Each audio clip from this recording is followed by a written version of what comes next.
On their way to school, Tamara and Ever tease each other about their crushes.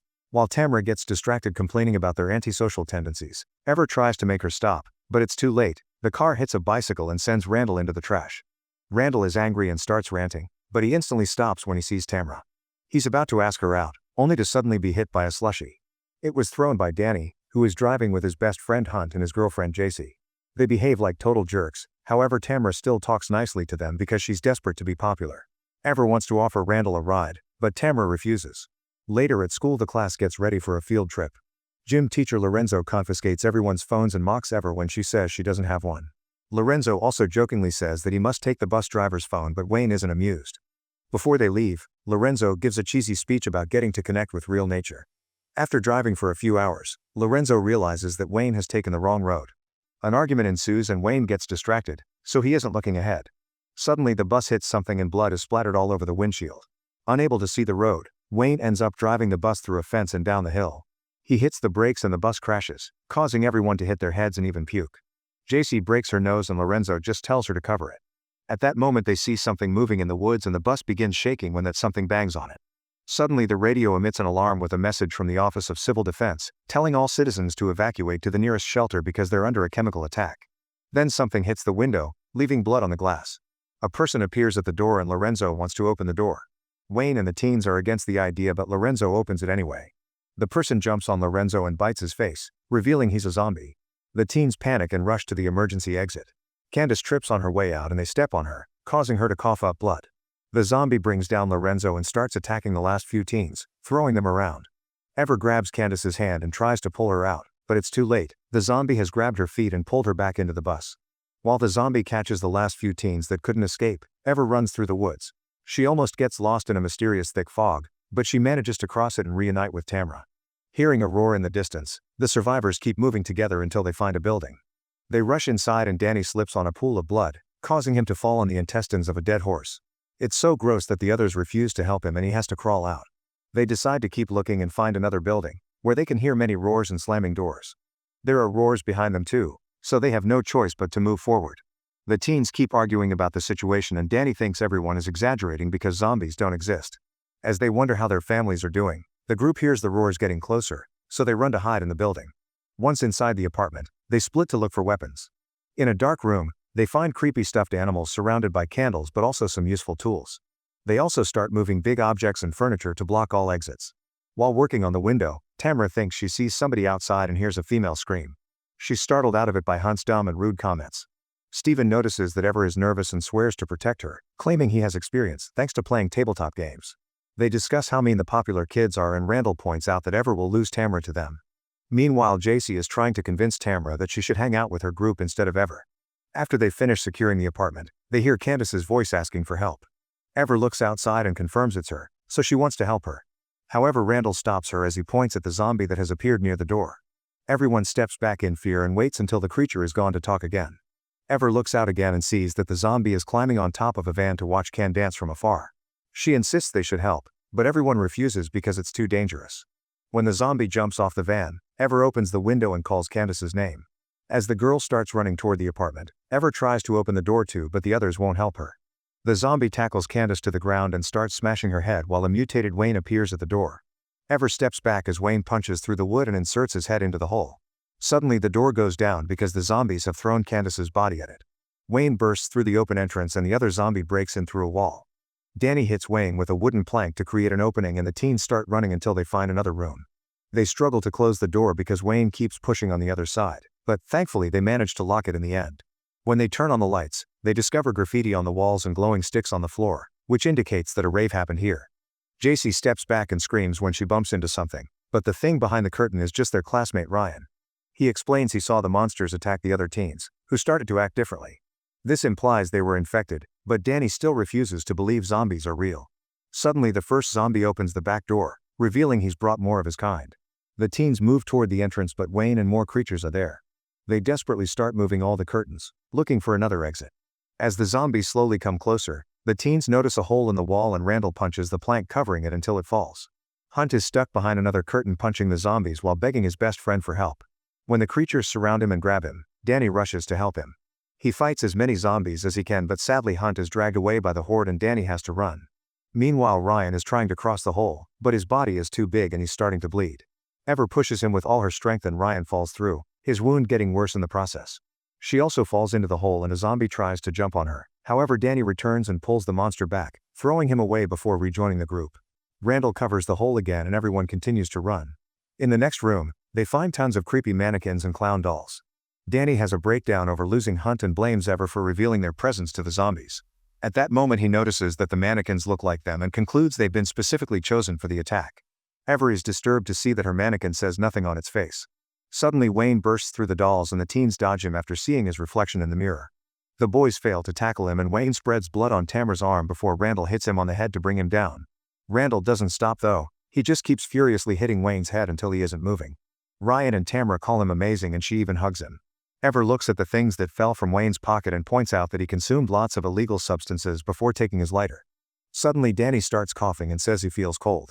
Randall wonders if he was hurt, so Danny lifts his t-shirt and reveals that a zombie injected him with something during the fight. After taking the jacket from his mannequin, he announces he'll save Hunt. As Danny takes the stairs, he starts feeling dizzy and he has to crawl to the next floor. The others follow him and Ryan asks him if he wants water, but calls him Daniel instead of Danny. This triggers Danny's anger issues and he starts insulting Ryan as he pushes him against the wall. He only lets go when he ever yells at him. Then Danny starts ranting, saying he lost it all and had to change everything about himself to stop feeling disgusted by his own persona. Suddenly Wayne bursts through the door and everyone moves out of the way, so he ends up tackling Danny and they both fall through the window. The group looks out and notices the unconscious bodies on the ground, so they think they're dead. JC cries while Ryan explains that Danny wasn't a jerk when they were younger. At that moment Danny's body starts twisting until he stands and runs away. They hear the roaring in the distance and now that Danny is gone, Randall hugs JC as he promises to save her. He thinks the forest is too dangerous and they should barricade themselves in the building. However, Ever points out that they have no food or water and nobody will find them there, so they should go out to get help. Her idea is to lure all the zombies to one side of the building and escape through the opposite side. Hopefully they can find the bus and their phones. When Randall tries to protest, Ever points out she doesn't need his permission. Next, Ever grabs a bunch of paint cans and ties them together. Using Wayne's lighter, she lights them on fire and throws them at the van outside. This gets the attention of the zombies, who start to surround the flames. Ever leaves the group and Tamara tries to stop her, but Ever calls her out because she's been ignoring her in favor of the popular kids instead of supporting her. Ever keeps moving and Steven decides to come with her. The duo moves the barricade and makes it outside. They quickly reach the bus and enter through the back door. Ever can't help but scream when an arm appears on a seat, but it's just Lorenzo's body. Then she finds the teacher's bag and is devastated to discover that all the phones were broken during the attack. Ever cries as she realizes her plan was pointless and admits she feels like a failure in life. Steven admits he has insecurities too and they bond. When they're about to kiss, Ever notices that the bus radio is beeping. She takes a closer look and finds a tape with the emergency message. This confirms they were set up. Suddenly Steven injects her shoulder and apologizes, saying she wasn't supposed to find out. As Ever collapses because her body is paralyzed, Randall appears and congratulates Steven for doing a good job. This all started around a month ago. Randall approached Steven with a plan. He wanted to scare the popular kids for being jerks and save the girls to get them to notice them. Steven agreed to help and the duo went to the abandoned building to work together. While decorating all the rooms to make them creepy, Randall revealed that a dealer called Chip would be helping them too. In the present, Randall is yelling at Chip, who turns out to be the zombie that killed Lorenzo. He was only supposed to knock him out, so Randall is furious. When Chip takes off his mask, Ever hallucinates Lorenzo telling her that he looks familiar and she remembers seeing Chip near the bus at school. The flashback continues, showing that Wayne was also part of the plan. He was one of Chip's clients and joined the group because Lorenzo had been harassing him since they were young. The accident on the road was caused by Chip throwing a balloon at the bus. All the zombies were their classmates from the bus, who were injected by Chip with a powerful green substance that made people slow, dumb, and agreeable. It was Wayne who destroyed the phones on purpose. In the bus, the three boys keep arguing and Steven is angry because Chip had promised that the green substance wouldn't hurt them. Chip insists it's true and that nobody will remember anything when they wake up. Hearing this argument makes Ever realize that the zombie that attacked her earlier was actually asking her for help. Then Chip reveals that all their injected victims are in a cage, so it's time to finish this. He goes on a rant about all the jerks that harassed him in school and how they must stop them to break the cycle. As he puts on a glove of syringes, Steven freaks out because he wasn't told this part of the plan. Randall announces he's going back to Tamara and apologizes to Steven. Since the plan has gone wrong, he thinks they have no choice but to kill everyone to avoid going to prison. As Steven freaks out again, Randall tells him not to worry because they'll just frame the girls. After Steven leaves with Randall, Ever cries while watching Chip have a smoke.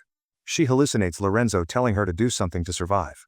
She forces her body to start crawling, but when she's about to reach the back door, Chip pulls her back and throws her on a seat. The Lorenzo hallucination tells her to think of her poor mother and Ever's eyes start glowing red. She headbutts Chip's head to push him off, then she hits him with a boombox. Once he's down, she keeps bashing his head until he's out. In the building, a frustrated Randall destroyed the diorama of their plan. Then he shows Steven the cage with their victims, whom he plans to kill with a new plan. Hunt curses him before Randall gives him an injection. After injecting all the students, Randall asks Steven to open the cage at the right moment and leaves the room to reunite with Tamra. He tells her that Ever is dead and hugs her while she cries. While the duo finds Ryan and JC, the students in the cage go crazy and ask Steven for help. Hearing the screaming, Randall tells the group that those are the zombies who killed their friends and they have to kill them for revenge.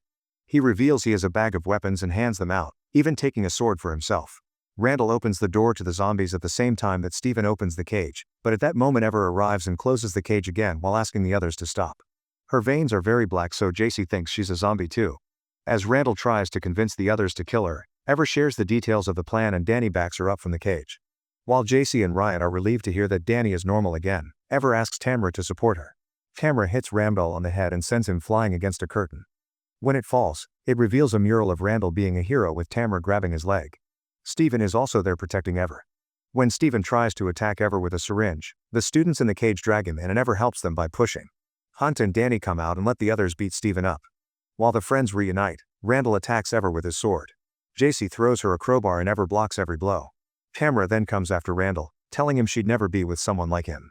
He furiously destroys her weapon and gets ready to kill her, but Danny rushes to act as a shield. Ever throws the crowbar back at JC, who immediately knocks Randall down. However, he recovers quickly and attacks Ever again. At that moment she reveals she has Chip's syringe glove and stabs Randall in the face before pushing him down the stairs. Afterward, both Ever and Danny puke because of the substance leaving their systems and Danny apologizes to everyone for being a jerk. Suddenly an overdosing Randall comes back, but Ever isn't scared. All the students are recovering and ready to fight. They punch Randall several times, yet Randall still manages to headbutt JC.